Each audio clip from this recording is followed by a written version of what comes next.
Look, I have actually come from a mountain biking background, that evil cousin to outdoor activities that is.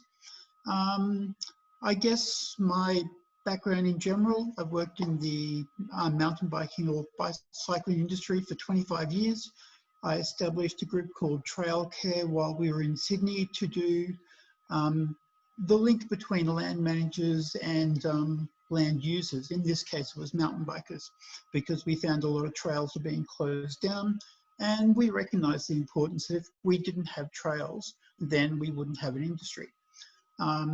As part of that, I also wrote the mountain biking guide for the Greater Sydney region, and that sold quite comprehensively through the early 2000s. So the need for trails has always been, I guess, forefront of my mind. So I have a business background, and I ended up owning a bicycle shop, which we closed in 2015, and we moved up to northern New South Wales. Now my wife works from home, she's a mechanical engineer, and I'm daddy daycare. So I do have a fair bit of spare time these days. But when we got back up into northern New South Wales, if anyone's familiar, we are surrounded by national parks, which all used to be state forest. I looked at the accessibility of these areas and was quite disappointed with how few areas, and I grew up in the area once upon a time, how few areas we could actually access. The only problem was I didn't have any money, and we didn't have a big parcel of land. So it wasn't like I could create this by myself. And this is, I think, the first and most critical thing that as a volunteer organizations we come up against, is the fact that as a volunteer agency, we have to convince other people to do what we want them to do. As a mountain bike club, which I'm locally president of, we don't have the land, we don't have the money either. And I think bushwalking clubs are in the same boat. So that was my first lesson. The people that we tend to have to associate with are things like national parks, like who has the most amount of land, where we would like to walk or participate. So they're typically national parks, state forest, crown land. They're typically government agencies. All of those guys are normally underfunded, understaffed, and overworked. They're trying to do as good a job as possible. So that comes to the second lesson that I came from conducting the historic nightcap track, was that we have to do their job for them. We can knock on their door and come up with as many ideas as possible, but at the end of the day, they're already busy. So even if we do their job for them, sometimes that's still not enough. The first time we presented this proposal to national parks locally, they said no, on the basis of their plan of management and their funding priorities. So how do we manage it? Well, to be honest, we're still trying. The Tweed Byron Hinterland Trail is only one stage of the proposal that we put forward in 2015. So 6 years later, or 5 years later, and we're still working on trying to get stage one. Now, to bring you up to date with the concept in whole, our proposal went from the village of Yukai, which is just local to here, into the Mount Jerusalem National Park, and then we'll set up a 4-day hiking trail between Mount Jerusalem National Park and Ninian Falls. We haven't seen the full concept and design, but we're sort of working through that at the moment. And this comes to the third thing that I've discovered. You need stubbornness. A new trail, be it a mountain biking trail, a walking trail, will typically take 5 to 10 years to get off the ground. Now, that's including looking at walking trails internationally and nationally. You look at Derby and Tasmania from a mountain biking perspective, they've all been the long haul, because you're working on somebody else's time frame. It's not up to us, it's up to them. So this comes back to the big question. Why? Why would anyone want to volunteer for that? that unpaid work, the research that's required, the lobbying, the cups of tea. Why are we doing this? And that's the critical question. If we can answer that why, you get a new trail. I'm not too sure if anyone's had a chance to look at, Kirsten, did that proposal get sent through? I actually shared it with the committee, so I haven't shared it with everybody. I didn't know how far you wanted it shared, sorry. So I certainly can share it with everybody. That's okay. I guess that was exactly the question we tried to present to national parks and local council. Why should they do this? And I guess going back to lesson 1, we have to convince other people to do what we want them to. And the first thing they will be asked when they take that proposal forward is, why? Who needs it? Why should we have it? And this is one of the things that is often missing from our proposals going forward and our proposals to these public agencies. So the easiest ways is to talk to them in ways that they understand. So the economic value, how do we measure that? Is it a tourism value? Will a new trail increase visitation to their area?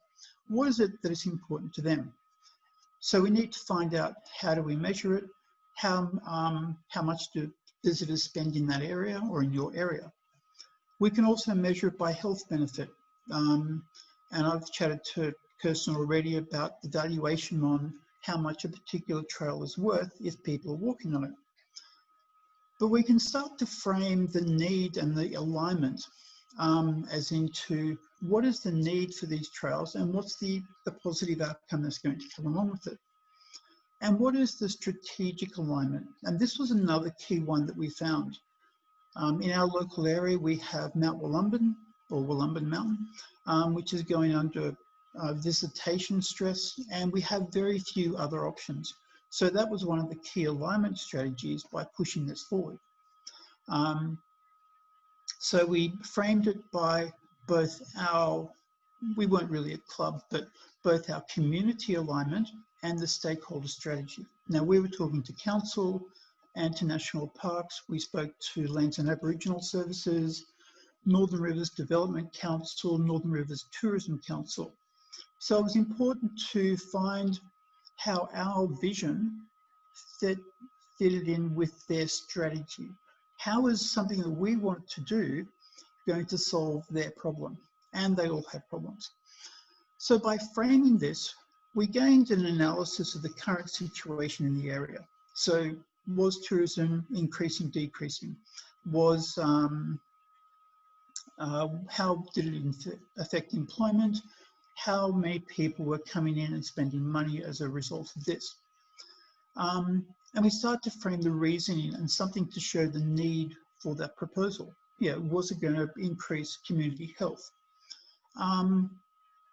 This is also done with every mountain bike proposal and every economic proposal. If we want to build a new university somewhere, we have to show the economic need or the lack of visitation or the need for education in that area.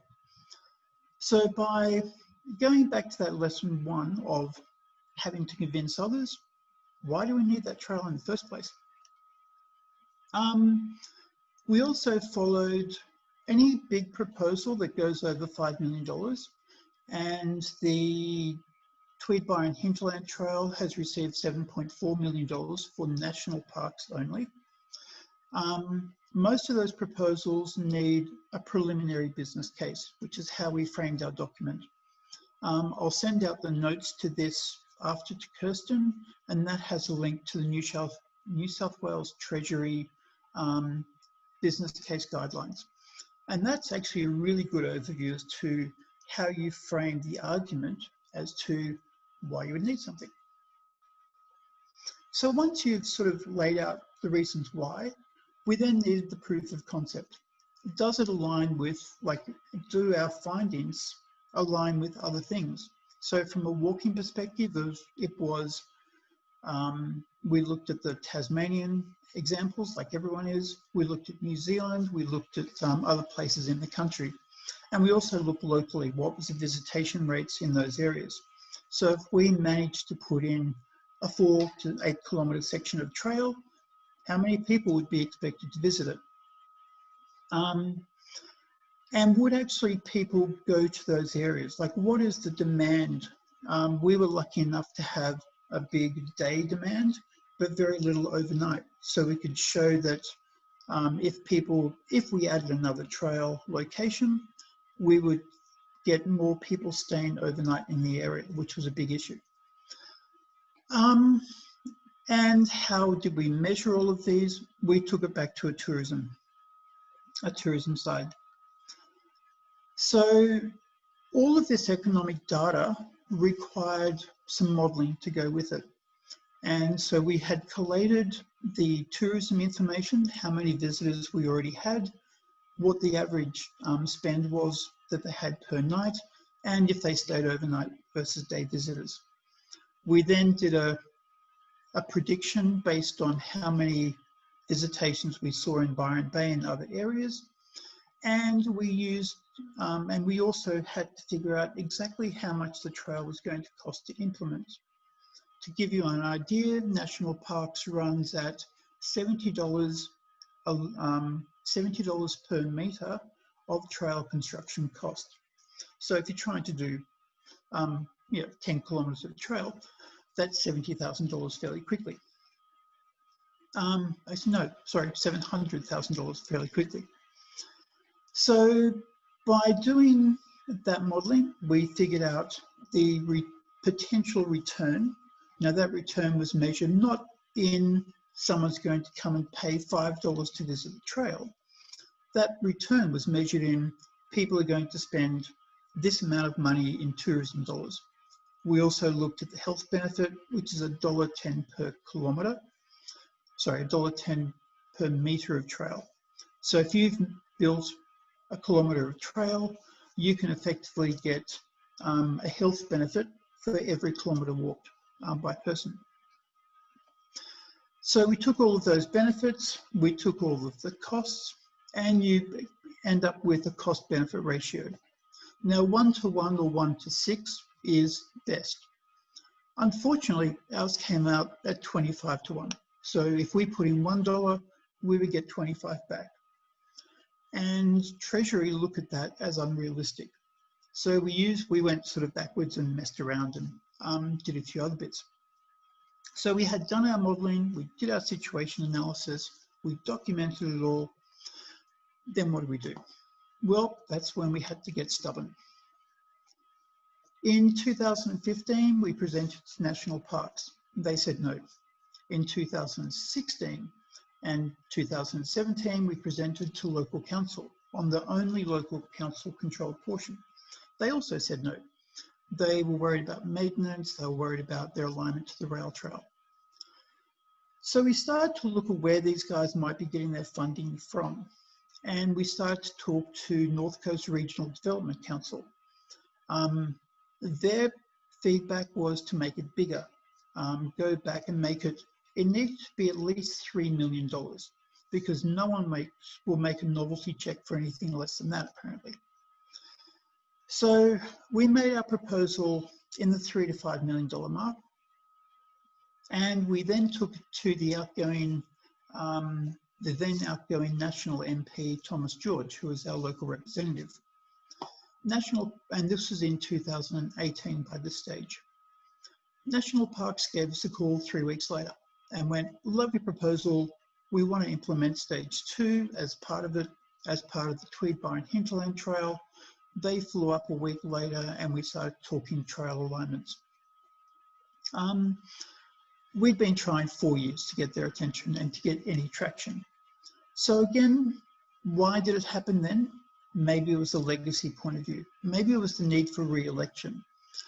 Find out that why. We need to find the triggers for these things to happen.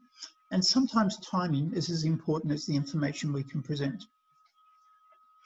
And as part of that, so why does Bushwalking New South Wales need or want more trails?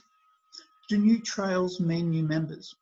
Do we get do new trails actually get benefit for bushwalking New South Wales as a group? And this was the same for Mountain Bike Australia. Mountain Biking in Australia is more of a competition-based organisation, and they tried to implement a program a few years ago based on trail advocacy and trail building. What they found is the management and maintenance of that program was too much, and they didn't get any returns from it. So they've gone back and concentrated on building their membership base to basically underpin their importance to local government, to state government, and to federal government. So as an example, the High Sand Trail in South Australia is regarded as bringing a lot of new entrants to bushwalking in South Australia. However, from discussions, it seems it's not the High Sand Trail itself, but rather the Friends of High Sand Trail and their introduction program that could be credited for the growth of bushwalking in South Australia.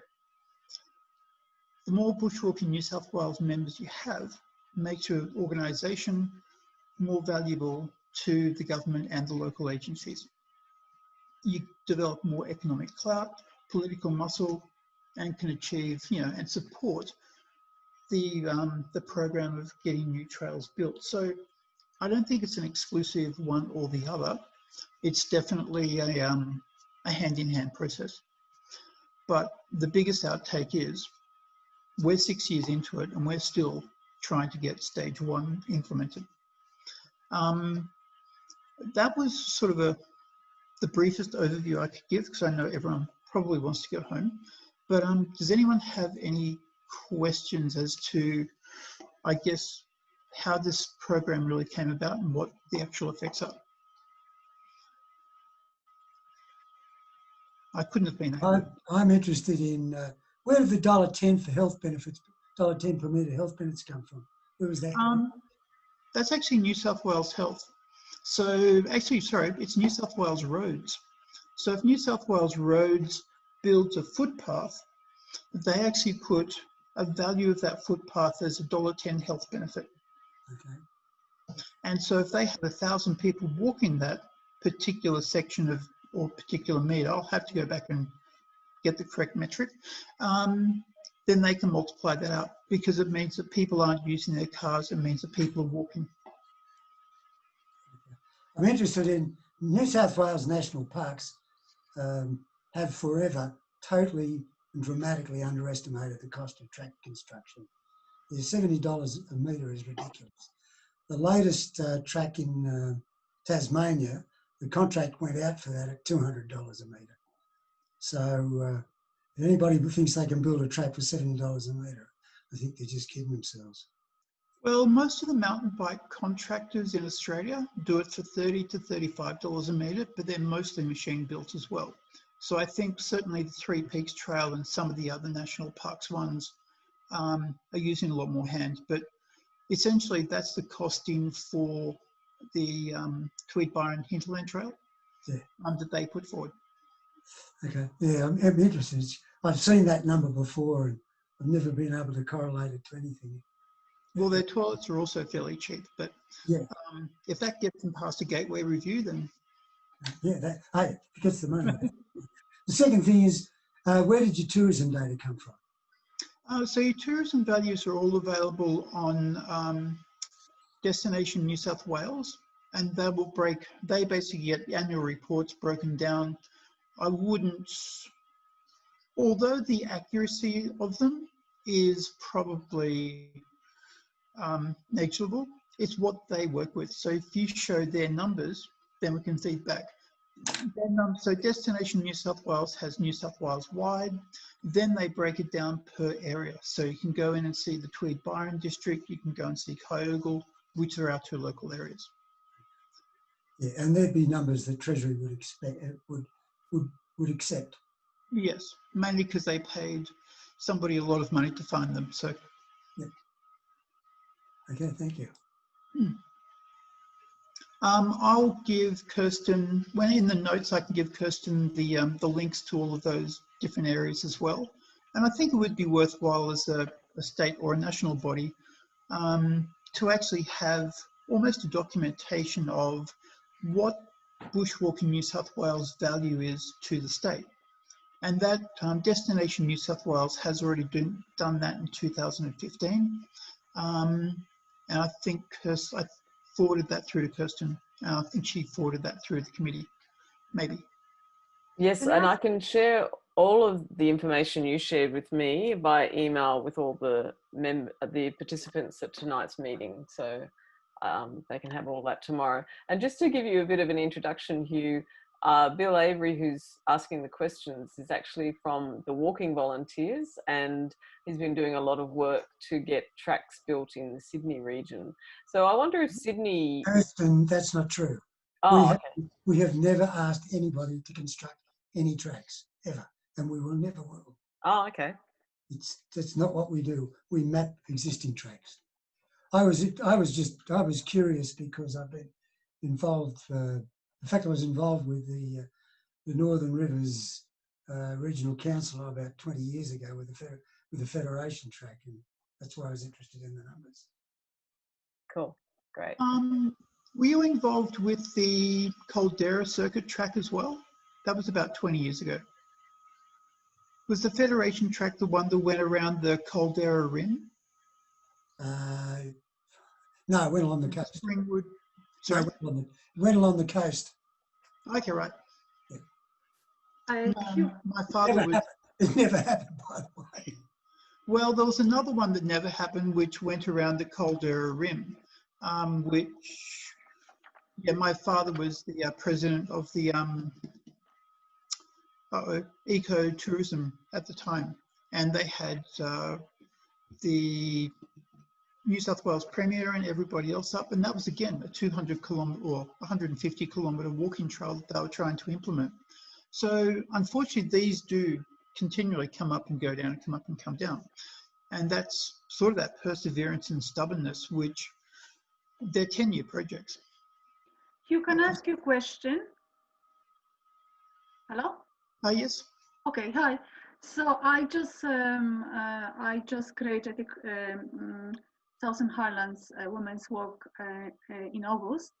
Mm-hmm. And what I've noticed, because Southern Highlands have been affected badly by bushfires, national parks and wildlife closed most of Moreton National Park and other adjoining national parks. And other issue which I'm facing, I've got this book actually in front of me, and this book, and we're just trying to do, obviously you're familiar with them, and I test because I just moved in here, in February, so I'm not familiar. When I want to test the walk exists, but when quite a few walks actually, because it's access through private land, a lot of walks actually are closed down. I don't know how to go about it. Who shall I talk to have this access through the private road, so I can have, so I can lead my group? You know what I mean? Do you have any tips how we can force the landowner, if the private road has been used by walkers for years, suddenly the owner closed the access, we cannot go for bushwalk? We have the same problem, which is why out of the entire national parks take up 14% of Tweed, the Tweed regional, and yet there is only one trail. And a lot of that is because I'm almost about to run out of battery, so I may have to run into Kirsten's room. And so I guess the first thing is you can look up at 6 maps and find any road reserves that go from the road into those national parks and other properties. So 6maps.newsouthwales.gov.au. And that will show you the property boundaries. Can someone write it down, 6 maps? Can someone talk? Yeah. I'm just out of batteries. I can do that. 6 maps is SIX. Just type in 6 maps on your internet. It's all of the topo maps, and you can either download the actual paper maps, or you can order the paper maps. Oh yeah, 6.gov.au. SIX, yeah. Oh, great. Okay, right. Sorry. Thank you. Can I ask a question? There's a lot of money going into National Parks and Wildlife Service now for these so-called iconic walks, like the Light to Light walk, some of which are going to be used exclusively by commercial operators. But it's very hard to get any funds for maintenance of local tracks, to the point that they're becoming, quite dangerous in some places. And yet I think somebody spoke earlier about, visitation overload on, or you spoke about visitation overload on various tracks. So it'd be really good to have some of these tracks, not even upgraded, but just maintained. Have you got any tips around lobbying to maintain tracks? Is it basically the same process, or other things you can do? So the way that we did it, so we had Manly Dam in Sydney, and it was being overrun by mountain bikers, and still is. And we had some big issues with maintenance there. We also had Royal National Park, which was being, again, infiltrated by mountain bikers. And again, we saw the need for maintenance on a regular basis. The problem locally with national parks is that they don't have the funding. And so we, through our network of people, set up, I'm getting close, we set up volunteer agencies around the mountain bikers, and went to national parks and said, we have a volunteer group, we need some management from a local basis. So the national park would then put 1 or 2 rangers on and managers to help maintain. The outcome of that was a bit interesting, because we came across 2 things. We came across the problem of their unionisation, in the fact that if they were using volunteer labour, then we were taking jobs away from the rangers. But that was also important for the fact that by showing the need for that maintenance program, they were able to get more funding to put more rangers on to actually do the maintenance. So it's a bit roundabout and backwards, but it did work. The trail days at Manly Dam are still continuing, and we implemented that in the year 2000, 2001. And they're still being done by volunteer basis. They also help create that direct connection to the local rangers a lot of the time. So it is important to get that communication happening, because that also assists their program. They're sort of going, hey, look, we've got this problem, we've got these guys wanting to help us. And then upper management sort of go, oh, okay, well, we can either put more resources. It sort of helps their cause as well. Yeah, sure. Yeah, thanks very much for that. Everybody hear you okay?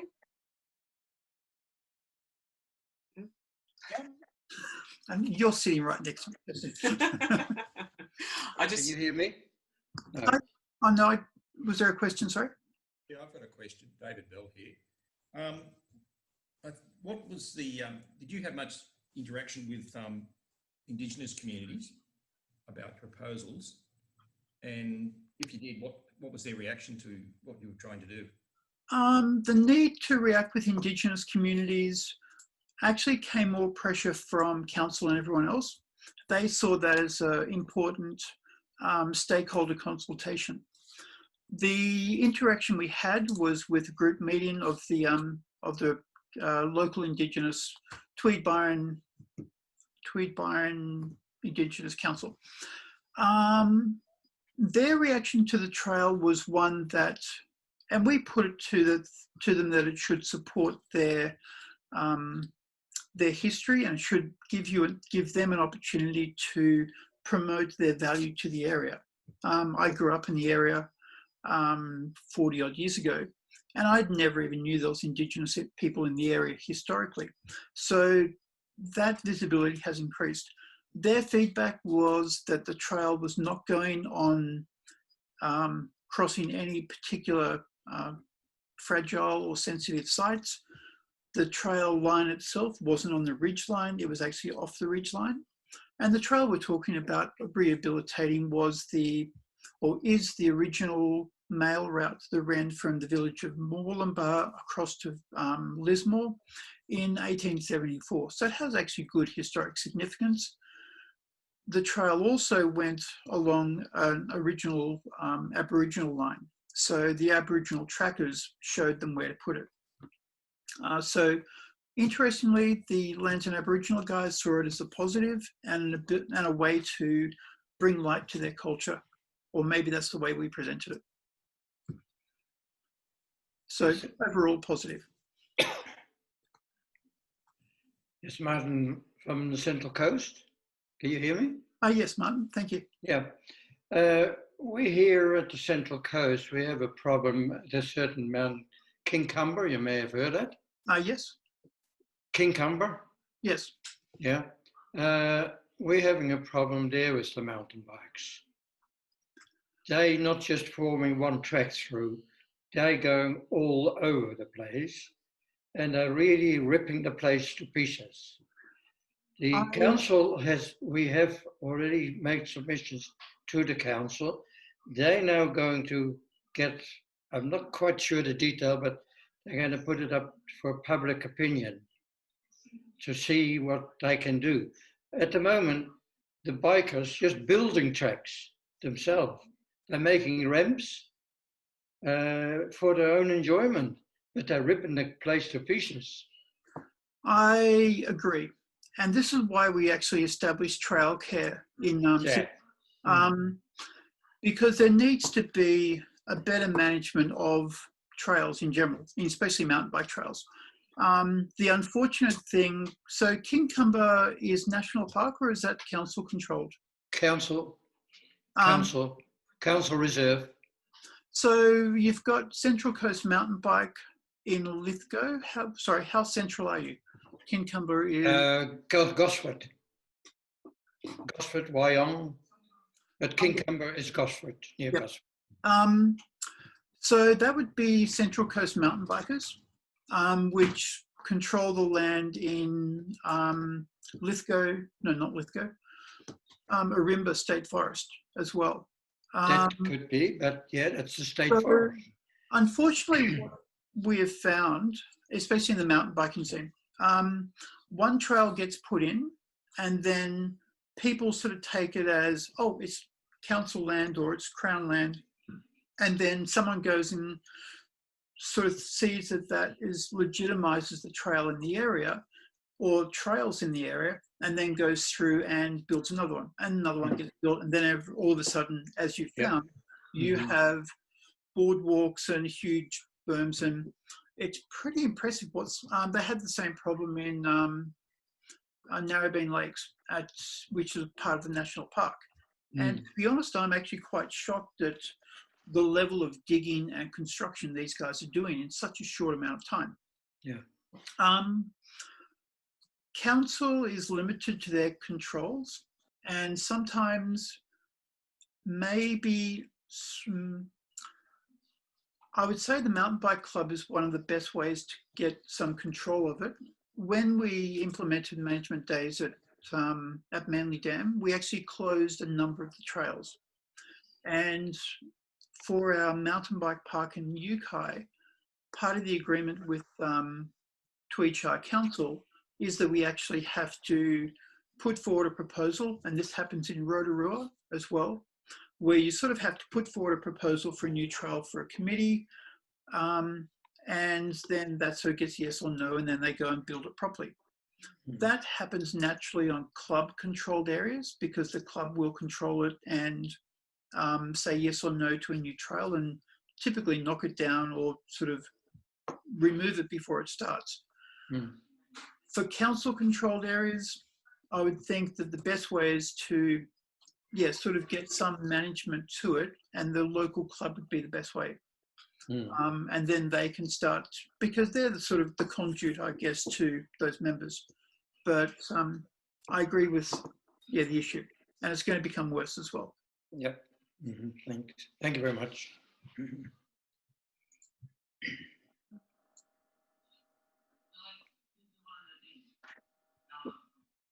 I can't hear that one.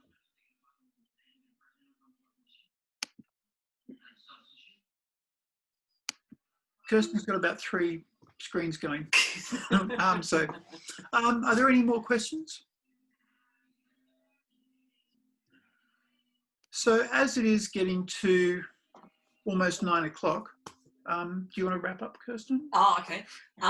I'll pass you back to Kirsten. Thank you very much for your time, and I'll put some notes together, and if anyone does have any further questions, I'm more than happy to answer by email or wherever else. So thank you for your time. Thank you. I'll pass back to Kirsten. Thank you. Everybody's putting up their hands to thank you, Hugh. Yeah. Clapping. I'm walking out of the room. He's exiting stage right. So thanks so much for everybody for coming.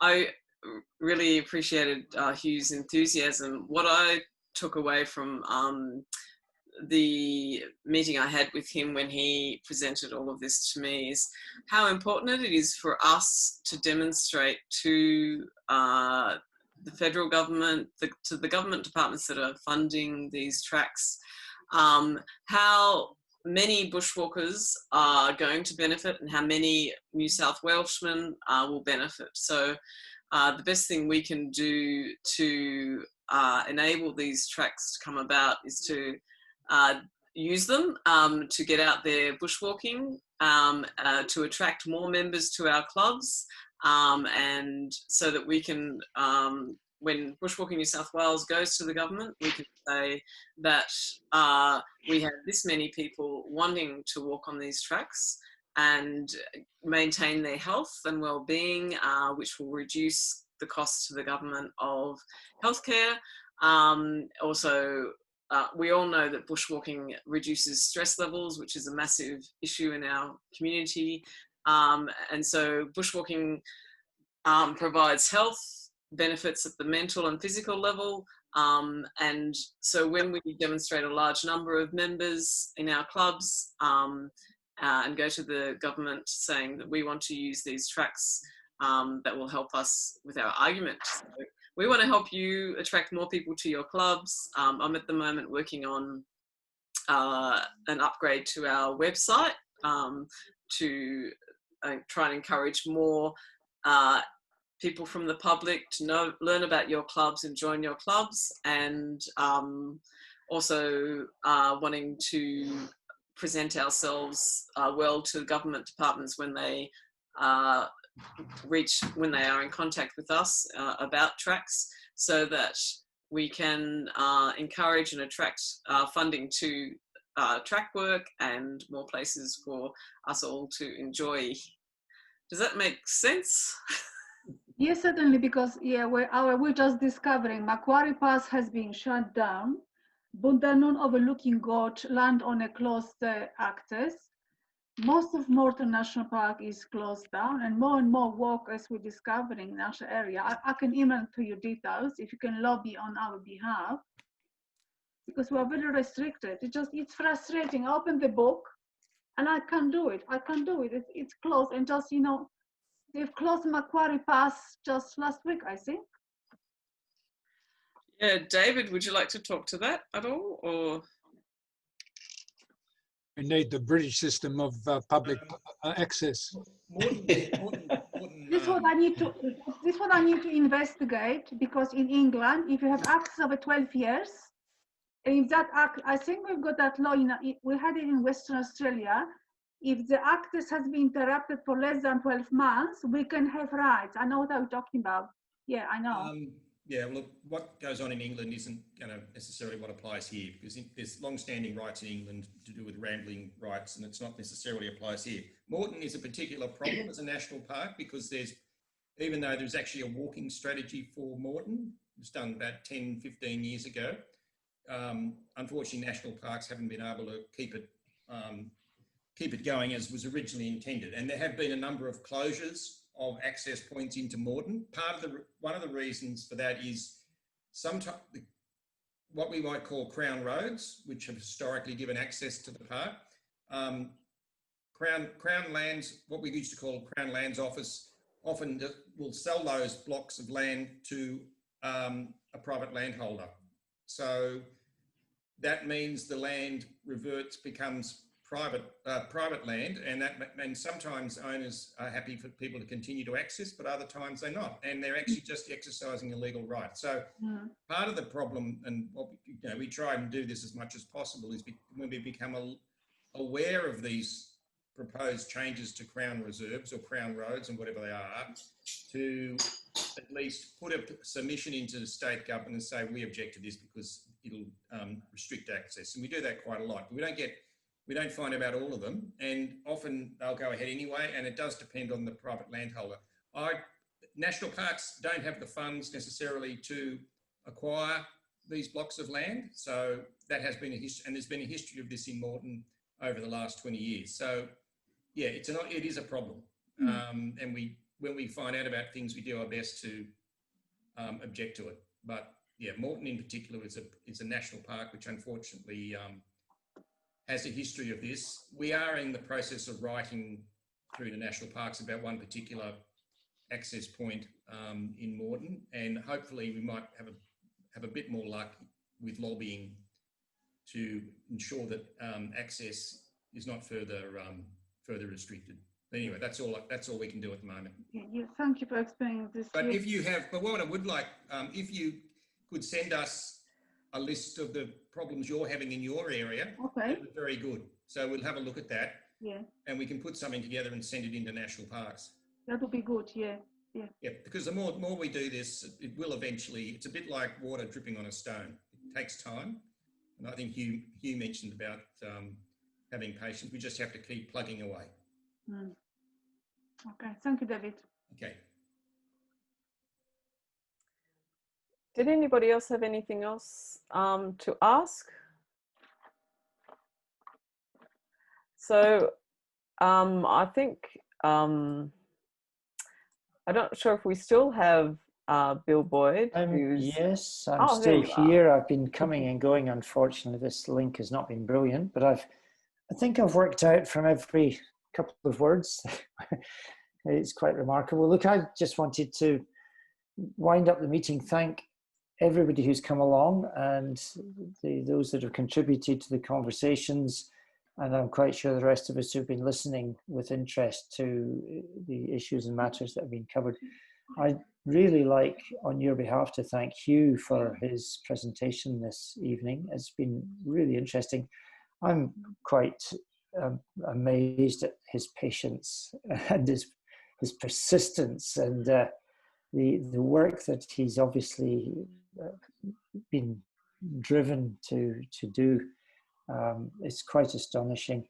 And I think, in a sense, that lesson that these are long-term activities. It's very easy when you go around the world and you enjoy some long-distance route to take it completely for granted and to forget of the hard work that's gone in for sometimes decades previously. And I think, we can thank Hugh for reminding us of the importance of always pushing and asking questions.